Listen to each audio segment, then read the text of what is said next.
Hello my guys, welcome to my July wrap up in which I did not read the most, but I did enjoy pretty much everything that I read.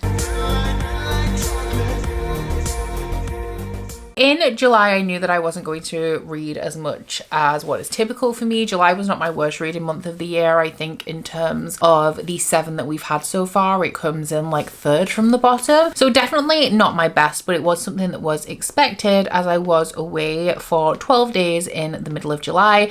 And I spent the beginning of the month preparing for that and working a little bit more than I typically would. But because I was away, I did decide to squeeze a couple of mood reads into my monthly reading that were not on my TBR, which has set me even more behind than I kind of already was with reading, but it has resulted in a very good reading month quality wise, and I'm really happy about that. Actually, you are also in this video going to get a sneak peek into the upcoming episode of Shelve It or Scrap It, because there is just one book somewhere within this that is the first book that I finished for the next episode coming up, hopefully very soon. It is slow going, but I'm also kind of taking my time with it a little bit. But anyway, in terms of our statistics for the month of July, I read a total of 3,099 pages across 7 books, and this broke down to pretty much like very nearly an even 100 pages per day, which is pretty cool. For the star ratings, I read 2 3-star reads and 5 4 stars,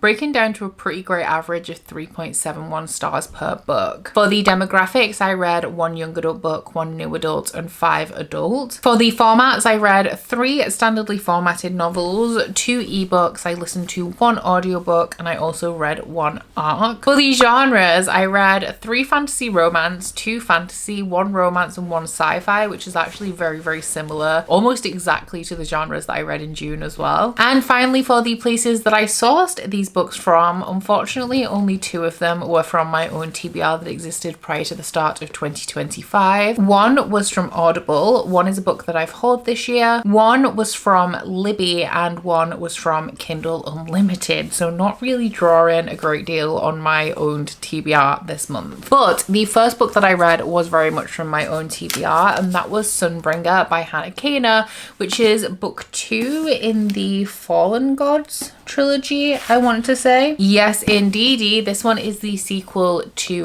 Godkiller, which is a very rich, atmospheric adult fantasy. In this series, we are mainly following 3 characters, although the POVs do expand a little bit going into book 2 and assumedly book 3 as well. Oh, maybe 4 POVs. Actually, but one of our key perspectives is our god killer Kissen. Now, god killing used to be something that was bad back in the day when people were allowed to openly worship the gods. However, the current king has abolished worship, and there is a city in this world which used to be, I think it used to be the capital city, or it was somewhere that people used to go on pilgrimage. It was very heavily populated, and there are tons of shrines there. So that city is pretty much gone to ruin, and people do sneak into it to secretly worship, but aside from that, it is pretty much abandoned at this point. And since this new regime has taken place and it is now illegal to worship gods, Kissen, our god killer's art, has been very highly sought after, as she is essentially like a mercenary who goes out and destroys shrines and kills gods. Now, one day Kissen meets a young girl who has a god attached to her, which is very unusual because gods should not be attached to anything aside from shrines, and against her better judgment, Kissen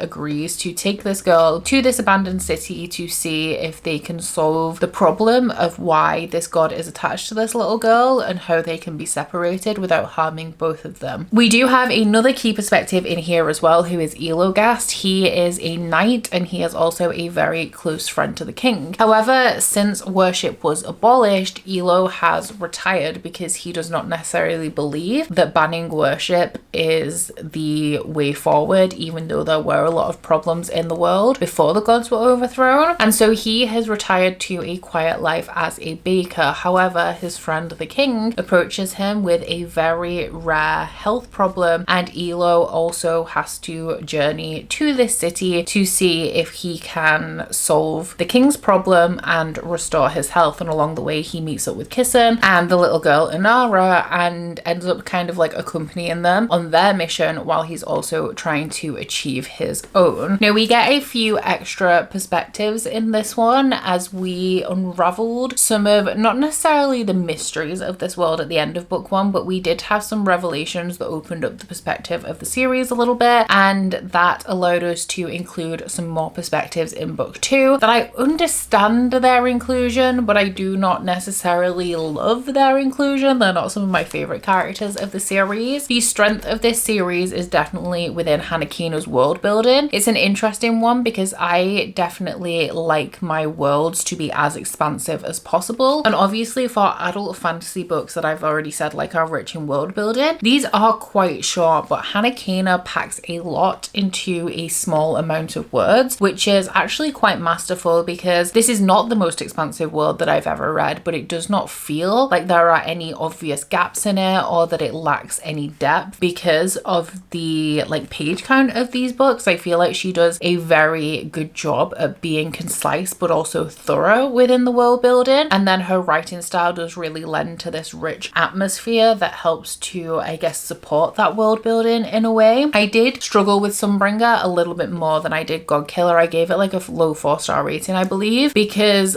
for part of this book our characters are separated, and because this has quite a rich world but a small page count, I feel like we were packing a lot of information into these pages, and having our characters in separate areas of the world as well meant that the information that we were receiving was kind of multiplied as different people were doing different things and learning different things and on their own kind of side quests almost. We do have a lot more introduction to different gods in this world as well, which also felt kind of like Hanakina was just playing around with this world and developing like odd little sections of it, almost for the fun of exploring the potential of different gods and their different purposes in this world, which was nice from a world building perspective, but I also felt could be a little bit unnecessary at times. This one did pick up a lot towards the end though, and I'm really excited to go into book 3. I do really like this series. I do think though that there is something about it that makes it a little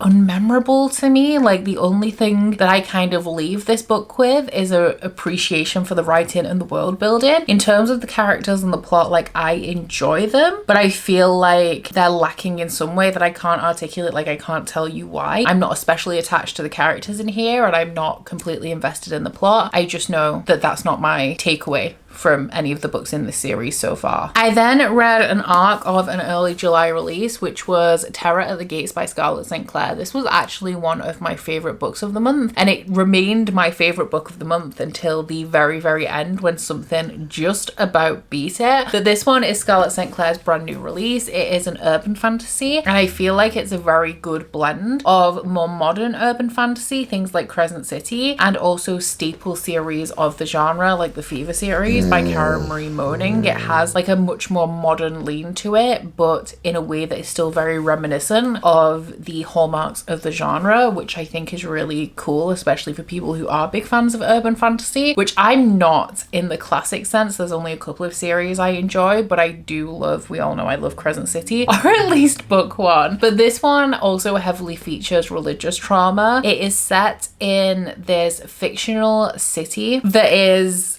heavily Christian. It's never named as Christian, but the influence of this series very clearly does come from Christianity. And our main character, Lilith, comes from this very upstanding family in this community. The city is split into different areas, and the place where her family are from is like one of these very conservative areas of the world, and she did not want the life that her family set out for her, so she pleaded with her father to allow her to move to Nineveh, which is a district of the city of Eden that is associated with sin. They have like strip clubs down there, you can gamble. It's essentially where people go to carry out all of the dirty, sinful deeds that they cannot do in any other district of the city. And this district is ruled by Zahariev. And Lilith knows that she's on a time limit until her father's good nature kind of runs out, and she has to go back and assume her duty for her family, get married, produce heirs, whatever boring life is in store for her. So she is having the time of her life in Nineveh, but to get by, she is also stealing. And she does have this magical ability that is tied to seduction that allows her to charm people and help her to steal. And one of the items that she steals, she takes to be appraised. It's like a very ornate dagger, and everyone who touches it dies except for Lilith. And no matter what she does, she cannot seem to get rid of it either. It is continuously drawn to her. So pursuing the nature of this dagger, where it came from, how it ended up in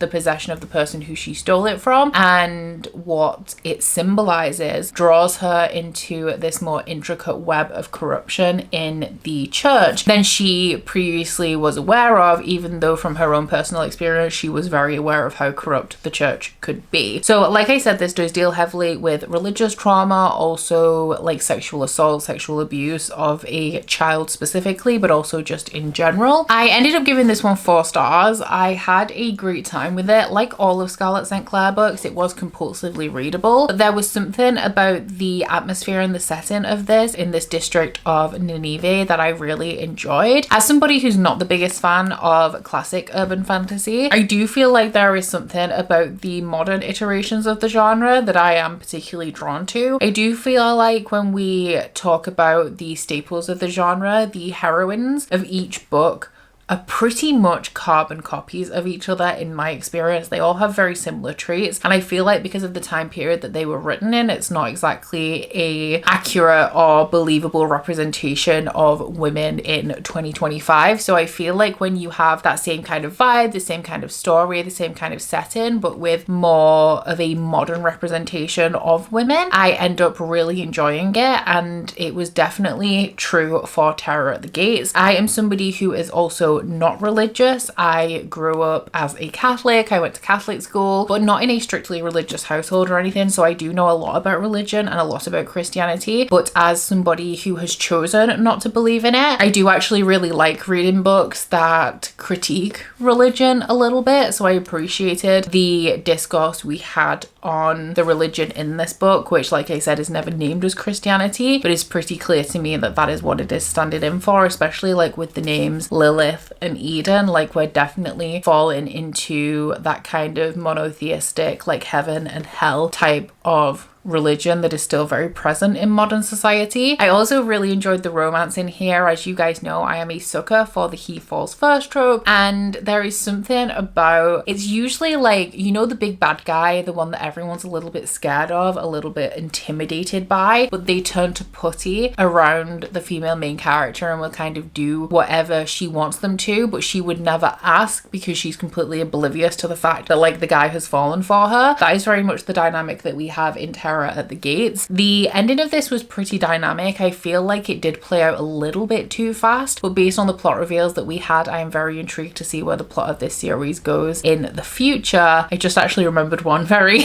interesting specific thing about the end of this book. So yeah, I have liked Scarlett St. Clair in the past, but this is definitely my favorite book from Scarlett St. Clair, and I would definitely recommend if you have also read and enjoyed Scarlett St. Clair, or if you are a fan of urban fantasy. It was at about that point in the month that I did go on holiday, and I only took my Kindle with me, so I had a bunch of books on my TBR and a bunch of mood reads on there. I did lean a little bit more towards the mood reads though. The first book that I read was actually one that I was just finishing off that I started months ago, which was The Mistake by Elle Kennedy. So I read The Deal in January and I really enjoyed it. I was very pleasantly surprised by that book, and I picked The Mistake up immediately. However, I just did not have time to read it, so it was sitting on my Kindle at like 30% complete for the longest time, so I thought it would be a good one to finish up at the start of my trip. Now, because I read the beginning so long ago, my details on the synopsis and how this book starts out are kind of spotty. But we are following one of the members of the hockey team at this university. This series it's the off-campus series, I think, is all following a different one of these hockey players. This one is Logan. He is in love with his best friend's girlfriend, and it is making him miserable because he respects his friend and he respects their relationship. He doesn't doesn't want to be in love with his best friend's girlfriend, but the fact that he can't seem to get over her is forcing him to make lots and lots of bad choices. He's essentially going out and hooking up with a different girl every night, and eventually he realizes he has to kind of break this habit, and the person who makes him realize this is Grace. So they start to hook up, and then she mentions that she's a virgin, and that kind of shocks him out of this stupor and makes him kind of want to be a better person instead of using sex to just like continuously numb his pain and like stick a band-aid on his problems that isn't actually effectually doing anything. Grace, of course, takes this as a massive rejection. When she is hoping to lose her virginity, she just sees it as like an obstacle that's in her way, and she starts obviously making out with this hockey player, and then he stops midway through and decides to leave. These two people could leave it at that, but what Logan realizes is that he wants to get to know Grace a little bit better, but because she perceives what happened as a rejection, she is unwilling to let him in. So the thing about the deal that I really enjoyed is, one, the relationship once again has the he fall first trope with somebody who the main character is really not taken seriously, but also it has a lot of sensitive topics in that book that are dealt with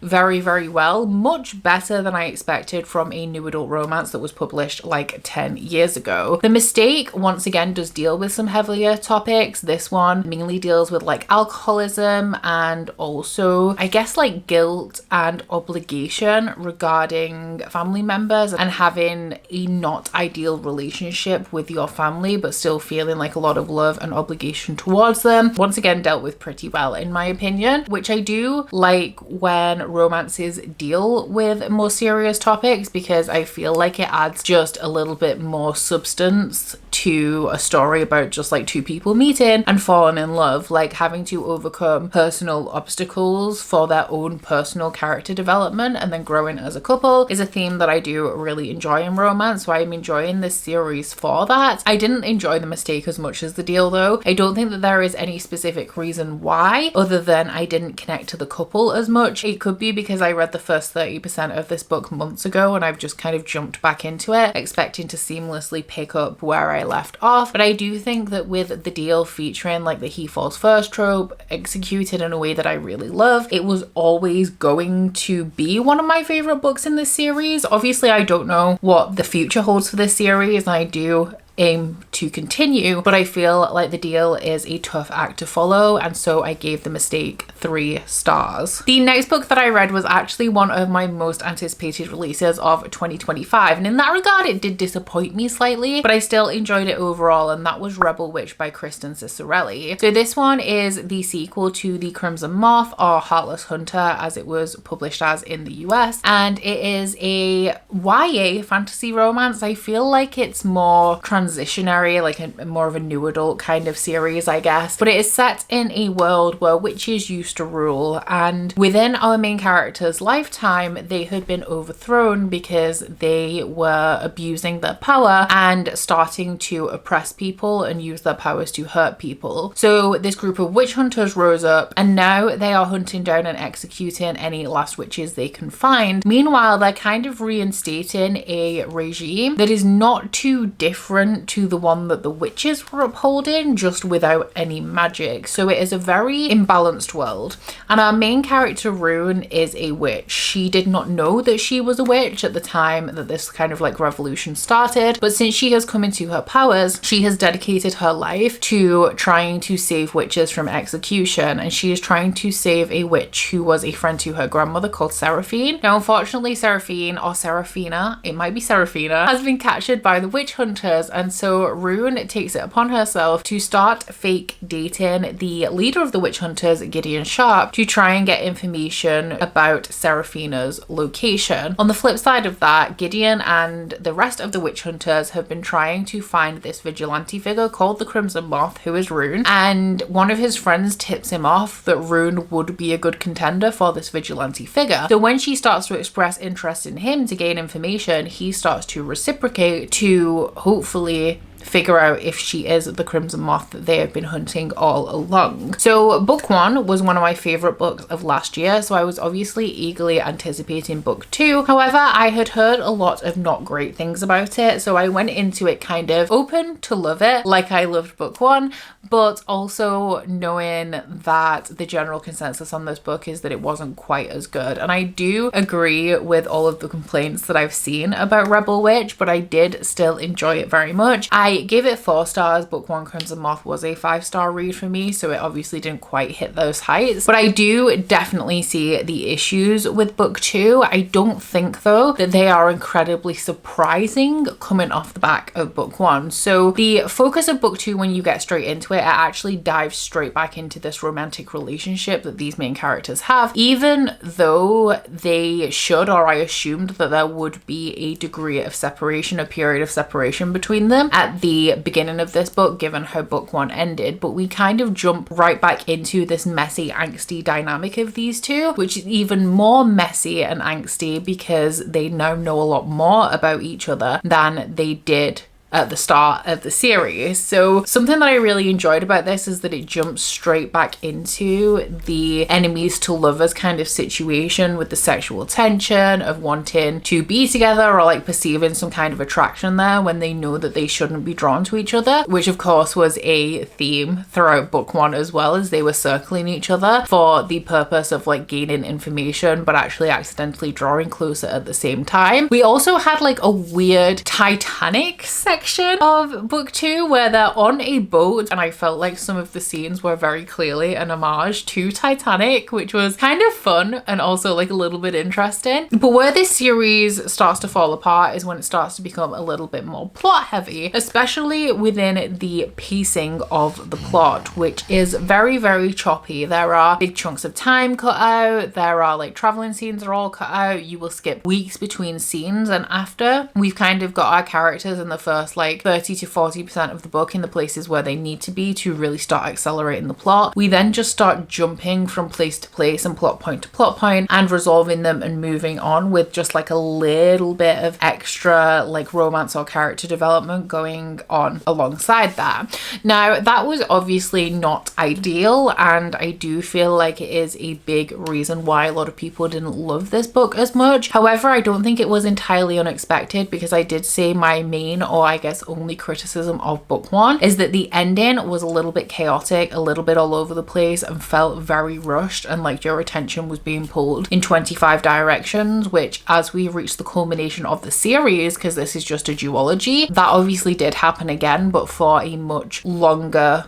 section of the book, because we were drawing the entire series to a close. So I still really enjoyed the dynamic between our two main characters and their relationship, which was my favorite thing about the first book anyway. I was a little bit let down by the plot, but I think because that wasn't something that I necessarily was overly surprised by, it didn't completely ruin my enjoyment of this one. I then finished up another series, which was The Faithful and the Fallen with Wrath by John Gwynne. So this one is an adult epic fantasy series set in a world where there used to be a war between giants and men, but this is like way back in the history and the lore of the world. Now we start off this series in peacetime. It's been peace for a very long time, and we are following the characters pretty much in their day-to-day lives for the most part, particularly our most dominant character, I want to say, who is Corbin. Corbin is a blacksmith's son. He is about to take his like warrior trials to become a man in this society, and he's just trying to overcome the challenges of kind of like day-to-day life. Meanwhile, in the background, there is an ancient prophecy coming to the forefront, which states that there is going to be a black sun and a bright star who are going to be the avatars for the two gods in this world, and the entire world is going to split in half and divide between one of them. So there are some characters, because this is quite a large cast series, there are some characters like Corbin who are just kind of living their lives and getting swept along with this, and there are other characters in here who, like Evnis I guess would be one, who's prominent from the very beginning, who have a little bit more of a hand in this prophecy and are trying to manipulate it to benefit themselves. So the first book follows the characters predominantly in peacetime as things are starting to, I guess, be put in motion. And then by the end of book one, we are really starting to head into the conflict of this series, where our characters are having to deal with the very real possibility that this prophecy that they thought was law is actually something that they are going to have to deal with in real life. So book four was not my favorite, and that is pretty much because of the way that it started. I felt like it took me a long time to get invested in the fourth book in this series, which I can't really put my finger on why, if I'm being honest. It was a little bit slower, but I mean, each book in this series has started off pretty slow, including book three, which I think was one of the highlights of the series. And we really, I felt, just took a long time to get to a point where I was really invested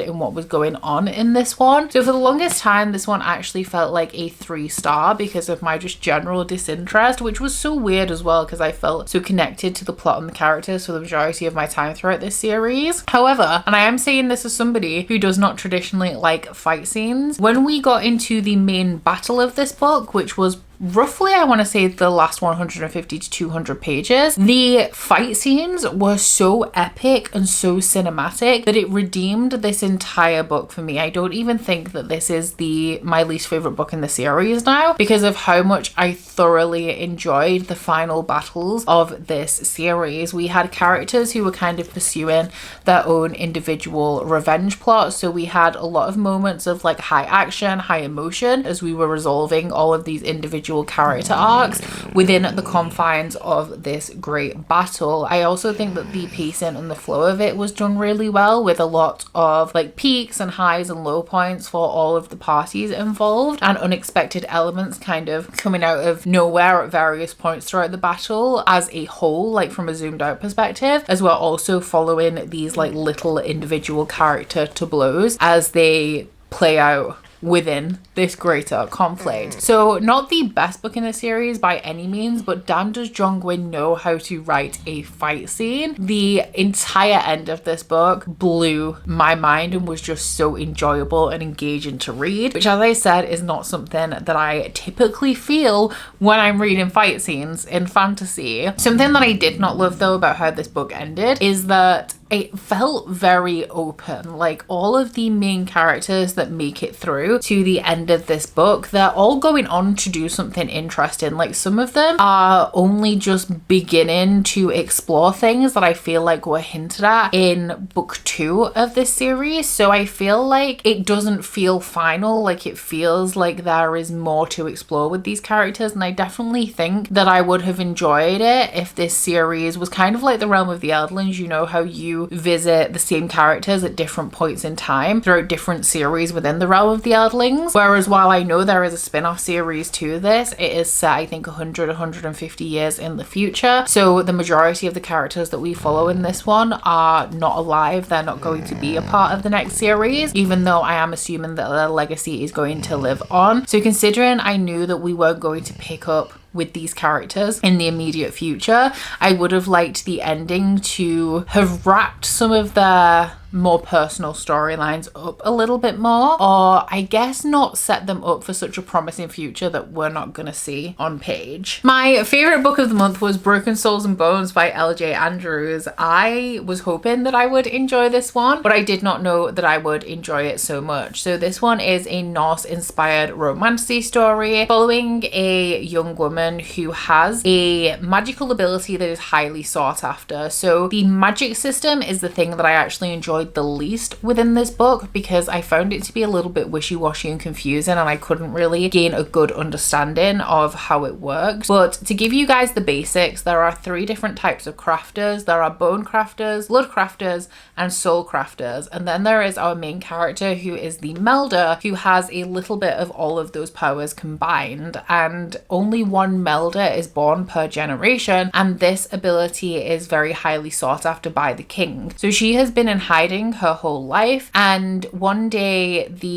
some of the warriors of the kingdom come to her village, assumedly to do something like some sort of pageantry associated with an upcoming royal wedding. But what they actually do is find Lyra and take her to the king, where she essentially loses all of her freedom as she is then forced to use her power in service to the crown. There are different kingdoms in this world. Some of them celebrate the magic, like the one that Lyra has been taken to, the one she's a part of. They are also kind of affiliated with a different kingdom in this world that also celebrate the magic, but they don't have quite as much of a control on it. And then you have the bad guys, who are the Draven, and they are people who do not want this magic to be used. And every time the Meldder's magic is utilized, the Draven come out in force and attack this kingdom. So as I said, this is a romantasy, and the romance in here is between our main character and the sentry, who is specifically the prince's bodyguard, not the king's, but he also serves as an assassin to this realm. And he's also a Draven who was abandoned at the gates to the palace many years ago, and the prince kind of took pity on him and took him in and convinced the king that like he should be healed. However, he was so grievously injured that they weren't able to heal him completely, and he has lost his voice. So he communicates exclusively in a sign language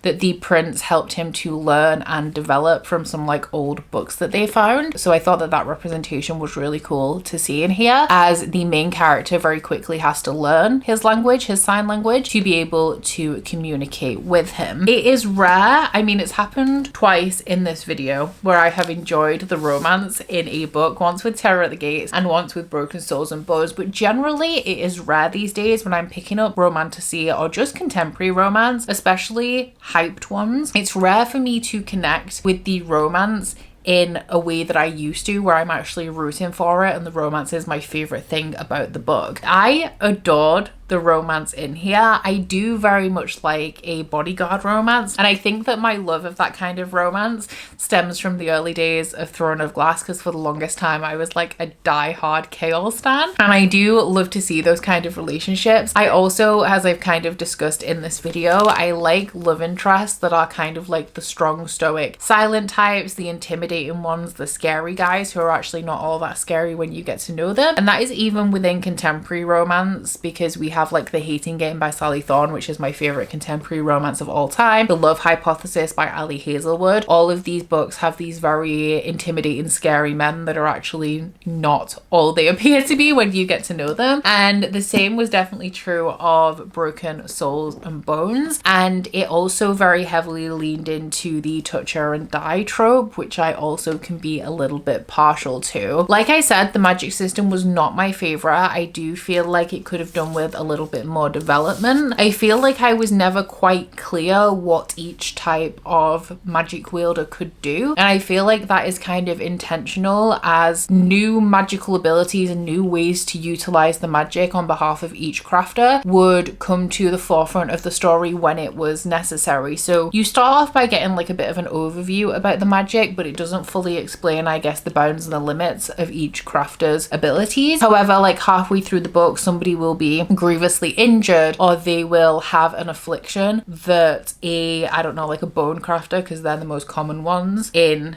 this book, because I think that the crafters generally are tied to the kingdoms, and the kingdom that we're in is more known for their bone crafters than anyone else. But a bone crafter would be on hand to use their ability in a specific way that would suit this specific problem, and then you'd learn a little bit more. I don't particularly like magic systems like that. Like, I like to know the limits of them from the beginning, or the general kind of scope of what they can do, so that when these problems arise it kind of makes sense, instead of it feeling a little bit more like, oh, it's convenient that this magic can treat this specific kind of thing all of a sudden right now in this moment. So I will definitely be continuing on with this one, even though I thought the plot twist in here was a little bit predictable, but I did not predict it because it was something that I'd already thought of in the book, but I kind of ruled it out. And I think that is one of the reasons why I don't like magic systems that aren't very clearly described early on in the book, because it meant that the plot reveal kind of didn't make any sense to me when it kind of happened. And it actually knocked, because I was going for like a 4.5 to a 5-star with this book, but the confusion that I had regarding the magic system and the way some of the plot points played out at the end meant that I did detract like at least a 1/2 star from this, and it's like quite solidly a 4. But I still very much enjoyed this book. I found it like completely absorbing the entire time I was reading it, and I will be continuing on with the series. And then the final book I read was my audiobook of the month, and that was Carl's Doomsday Scenario by Matt Dinnerman, which is the second book in the Dungeon Crawler Carl series. And I did mention very briefly in my TBR that I wasn't loving this one so much, and up until the very end, I want to say like the last 2 chapters of this book I did have a really good time with, but up until this point this one really wasn't gelling with me. So if you're unfamiliar with Dungeon Crawler Carl as a series, it is a lit RPG, which essentially is a genre of fiction that kind of mimics the convention and structure of like role-playing video games. So in this one we are following Carl, who is a human in our world, and his cat jumps out the window one night and he goes out, it's in the middle of a winter storm, he goes out to bring the cat back in, and all of the structures in the world collapse into the ground. There's then this voice that comes from the ether that tells him that he can either survive on the surface of the earth with what resources are left, given that there is a winter storm and there's no shelter, or he can enter into one of these staircases that has opened into the ground and become a crawler in this intergalactic game show. So he obviously chooses the second option. He takes his cat with him and they enter into the dungeon where their adventure begins. And I say there because his cat becomes an actual player in the game as well. So this series is pretty fun. I have read lit RPG in the past and not loved it because it can be a little bit repetitive when it leans like super heavily on the conventions of role-playing games. If you've played any like specifically like video game RPGs, you will know that they can be repetitive, and I feel like lit RPG sometimes does a little bit too much of a good job of replicating the repetitive nature of RPGs sometimes, specifically when it comes down to things like questing and achievement hunting and crafting and all of that kind of stuff. This one, it keeps it a little bit more fresh in that it still represents those things, but it has a little bit more of a twist on them every time that I've seen them iterated throughout the books that I've read so far. My issue with book 2 specifically though was, well, there was 2 actual key things. The first one is that this book starts with a massive info dump that, I'm going to be honest, I did not retain most of it because it was just so much information about so many different factions of this world, and specifically the floor of the dungeon that they're on, because the way this is structured is that you start at the top and then every level is a level of the dungeon, so you keep going down and your aim is to survive as many levels as possible. As they've passed like the training levels of the game in book 1, it opened up like all of these different paths that they could take, which were all explained in detail, all of the different like difficulties they were going to face specific to this floor, like I said, the different factions, some of the different creatures. All of this was like really heavily dumped at the beginning, and it was like completely indigestible to me, and I'm not a stranger to things that are dense or like understanding a lot of information, you know. I am listening to the audiobook of this series as well. They are quite easy to follow generally, and it has a really good narration style. Like the audiobook, I would say, is performed as opposed to just read, which is my personal preference, and it also has like sound effects and stuff in there as well, which is really cool. But the other thing that I had a really big issue with in this book is, as I mentioned when I reviewed book 1, this can be a touch male gazy in part, and it's sometimes executed in a way where I feel like it's supposed to be kind of satirical, but then I still kind of don't appreciate that it is represented at all, if that makes sense. But something that I had a really big issue with in book 2 is that the plot surrounds, and I quote, dead hookers, using first off a derogatory term for sex workers, but then also making an entire plot around dead sex workers that are being murdered and trying to get to the bottom of it. Felt really in poor taste to me, especially because I'm pretty sure at some point in this book it's described as like they walk around a corner or into an alley and they're confronted by a pile of dead hookers, and these women are like falling from the sky like murdered every night. Given the satirical kind of comedic nature of this series. Like, I feel like it is made light of in a world where sex workers are very vulnerable to violent attacks. That's something that is very real. And to have it represented in one, like a derogatory way, but one in a way that kind of makes fun of it, I definitely did not appreciate. And if it would have been like an offhand remark, that would have been a different thing. But the entire plot of this second book is the dead hooker plotline and trying to get to the bottom of the mystery, which yeah, like I said, I just really didn't appreciate. So aside from all of that as well, I think that with that forming the entire basis of the plot of this book, it felt like it was kind of drawn out, and I did get quite bored throughout a lot of it, because essentially book 2 is just this one quest that they're on, whereas book 1 I felt like had a lot more variety and they tackled a lot more different things throughout the course of the first book. Now, when I mentioned in my TBR that I wasn't enjoying book 2 as much, I actually had a ton of comments from people saying that they also did not really like book 2 and it felt like a dud in the series, but book 3 kind of picks it back up again and they've loved the series since that point. So at this point I am going to continue on with the series. If I don't enjoy book 3 as much once again, then I'll probably leave it there. But I think because these are such fun audiobooks to listen to, and I'm somebody who's very picky about audio, it is quite easy for me to carry on and just continue on with this series because they're definitely entertaining to listen to. And I don't know if I mentioned it as well, but this one I gave 3 stars to, where I previously gave book 1 4 stars. So those are all of the books that I read in July. I feel like we had quite an unexpected stack, which I do like it when the books that I end up reading tend to be a little bit more spontaneous, because I feel like it then results in me finding some gems that I wasn't anticipating reading in the month, like Broken Souls and Bones. Obviously I didn't read the most in July, that was completely anticipated, so I would be very surprised if I did not read more in August, especially as I currently, at the time of filming this, I have very slightly injured myself in a way that is giving me a lot more reading time than I anticipated, because physically, like, I'm trying to recover, so I can't really do much else. Fingers crossed that resolves soon though, because I am actually going quite stir crazy. But down in my comments, please let me know what your favorite book that you read in July is, and if you would like to let me know that you were here but you don't feel like you have anything to say, leave me either a wolf emoji. Is there a wolf emoji? Is it just a dog? If there is a wolf emoji, leave me one of those, or a crow for Broken Souls and Bones. But aside from that, guys, please don't forget to like this video if you liked it and subscribe if you wanna, and I'll see you guys next week. Bye. Oh, you bite your friend like chocolate. You say you will go where nobody knows, with guns hidden under our petticoats. We're never gonna quit it, no, we're never gonna quit it, no.